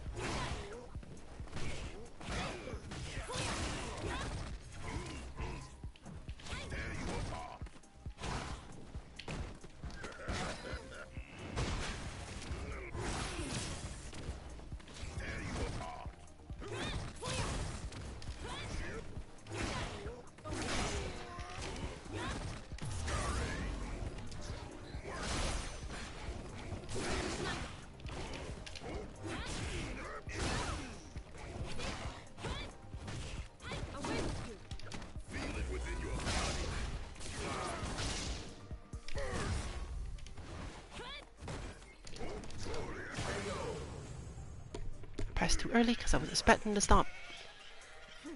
Round two. Fight.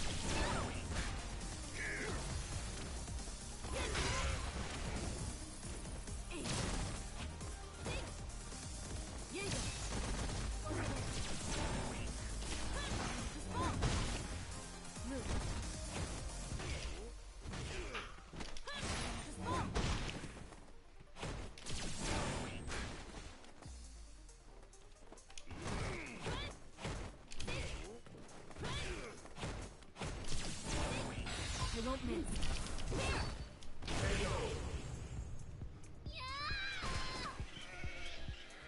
One easy way to remove your mental stack is, of course, to keep on attacking. But if you've lost enough of the life lead, your opponent will do things like that and not care.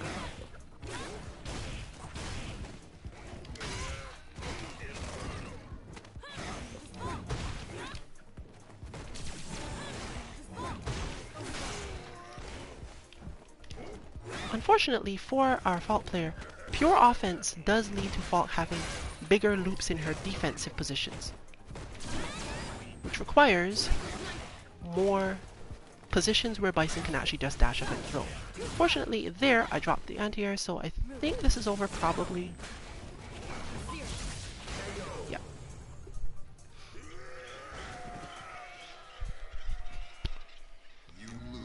Still, I think I managed to show most of what needed showing. So useful for a review later in almost all cases.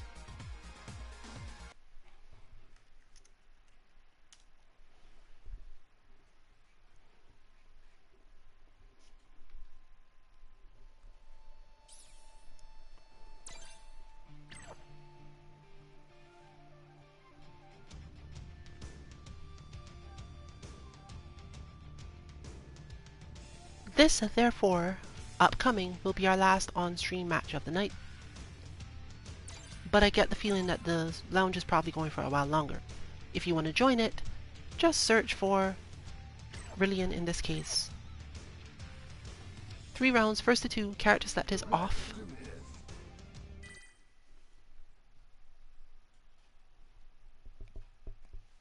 Hopefully you won't have any trouble finding it. You can off quiz if you really want to join and can't find it. We're on Twitch now. You can poke. Give your ID. Post stream, we can send out invites to people who want to join specifically. And of course the lounge tends to lighten up a little bit after that, meaning you're more likely to get your turn soon.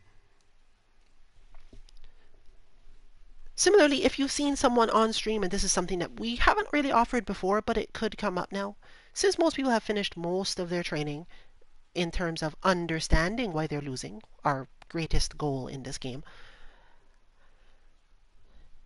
If you think you've gotten a character that one of us knows how to fight, but you want to learn the matchup from the other side, let's say, in this case, as an example, that Just Mine demonstrates, okay, I know exactly how to fight Nikali. And you as a Nikali player go, I don't know exactly how to fight Rainbow Mika. Show me some stuff. And you want to fight against those players, you can let us know. This is often better served in our mix and mash battle lounges, but even our mix and mash doesn't mean you're necessarily going to be able to reach anyone.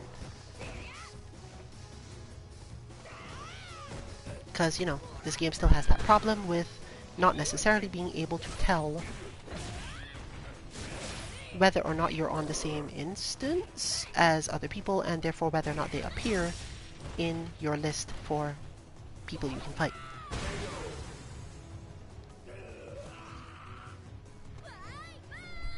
Yet invites still work, because presumably the connection is different. Instances can be reset, etc. If you're not too familiar with all of them talking about, just ignore it. Point is, if you wanted to fight anyone here, and you didn't want to wait the entire time, not only do you have the option of, when we do mix and mash lounges, sometimes it would just be better on both ends if someone told us, hey, I just want to fight you. I don't really want to fight the whole team. I don't really want to try to get through the full gauntlet. I've gotten the XPs I need. I just want to fight this character. Depending on who's around, they'll happily leave this lounge, although usually obviously not the streamer. But they'll leave the lounge, come fight you as much as you want, and then head back if it so is possible time-wise. So do bear it in mind if it ever comes up. Especially if you're watching this stream much later on our YouTube channel. Which you can find from our website 2-mk.org. Available on that website are our contact page, information for Twitter, streams, and of course, bots.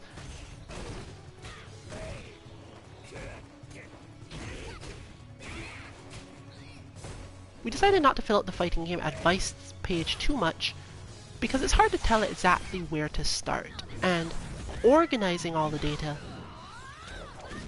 still we're working on this, because you can tell someone, well, you seem to be beginner, you seem to be intermediate, and it doesn't really catch. It doesn't tell you anything, because what exactly a person is good at might depend on other games they play and so on. So we're still working out how exactly to present that type of information. And it feels more like it might be an extension of bots. If you can do certain things, if you're having trouble doing certain things against bots or against players, but there's so much information out there now from many people trying to teach you all sorts of games, that it's best for you to find the people who you think are the right people to learn from. And if we happen to be those people, you can learn that just by being in lounge and hopefully on a week that I'm actually talking. Or letting us know, so if we run Mish-Mashing, we can stop in at your lounge.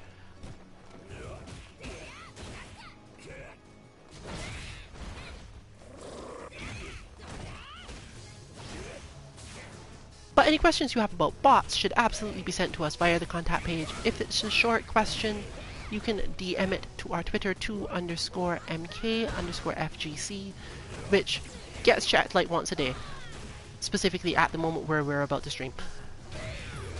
Or sometimes it doesn't get checked because we're not going to stream. Recently, in general, we don't actually make a tweet if we aren't streaming. If you don't see a tweet by 7:15, assume there's no stream that day. Our current stream schedule is, with extreme consistency, Monday battle lounges in Street Fighter V, Mish-Mashing or Mix and Mash. With much less consistency, I'd say about 50% of the time, you will get some Tuesday content. Often it's Guilty Gear, sometimes it's Under Night. It hasn't really been anything else for a while. It's not likely to until some new game comes out and we have to decide, are we into this game? KOF 15 has been teased, for example. It could take the slot. Guilty Gear Strive is less likely to. So far, we haven't seen any indications that we're going to get along with this game. Not even necessarily because we're sure that, oh, this system doesn't suit us or whatever. It's mainly because the roster doesn't suit us yet. Guilty Gear is a game where, if you really like Guilty Gear as a whole, if you really like fighting games as a whole, you might try playing multiple characters, but that's always been one of the hardest things for the Guilty Gear designers. They make their characters so specific, so full of life, and different from each other, that while you could definitely learn a secondary, if you're not good at the game yet or don't play that often, chances are you just play your main. Especially if you're playing against someone else who mostly just plays their main. And that means everyone builds up affinity for both their mains and the style that main plays, which, unlike most games where it's like, okay, well, I play grapplers, so I should play the grappler. No, that's not really how Guilty Gear works. You have one pure grappler in Guilty Gear. If you, for some reason, didn't play the Potemkin style grappler in other games, you're not necessarily going to find a grappler in Guilty Gear games when they first start out, because the roster isn't big enough. We'll see what happens, but for now, that's where we're going with it. We are not playing Guilty Gear Strive yet, because of all of us, I guess 2 people have their characters now, maybe? But if you've ever watched our Guilty Gear streams, you know there's no Answer, no Slayer, no Eno, no Jam, no Sin. I guess we could maybe do it sometimes, depending on if some of our old friends who occasionally stopped by before decide to get into Strive when it does come out. Because those people do have characters that they can play, and we might still manage to get some Kai versus Axel matches. And get Ramathal in there. Etc.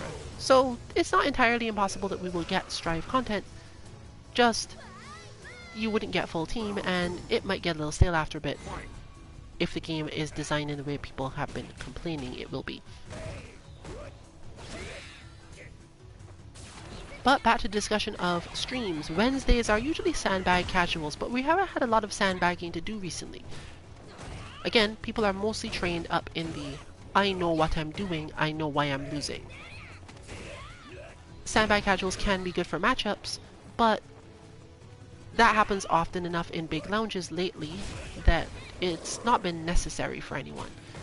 It's often people who haven't had a good chance to play recently or similar that tend to use the sandbag casuals for this purpose.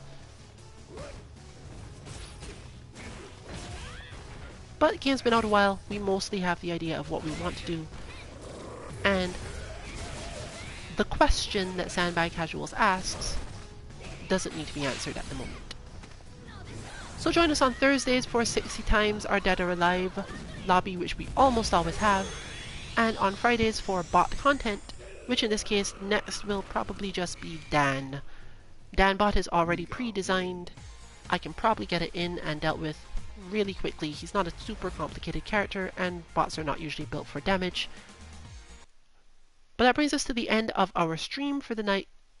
Once again, 3 rounds, first 2 characters let off if you would like to join us for the ongoing lounge. But overall, this has been Rillian, 14 2MK. Good luck with your training and good night, everyone.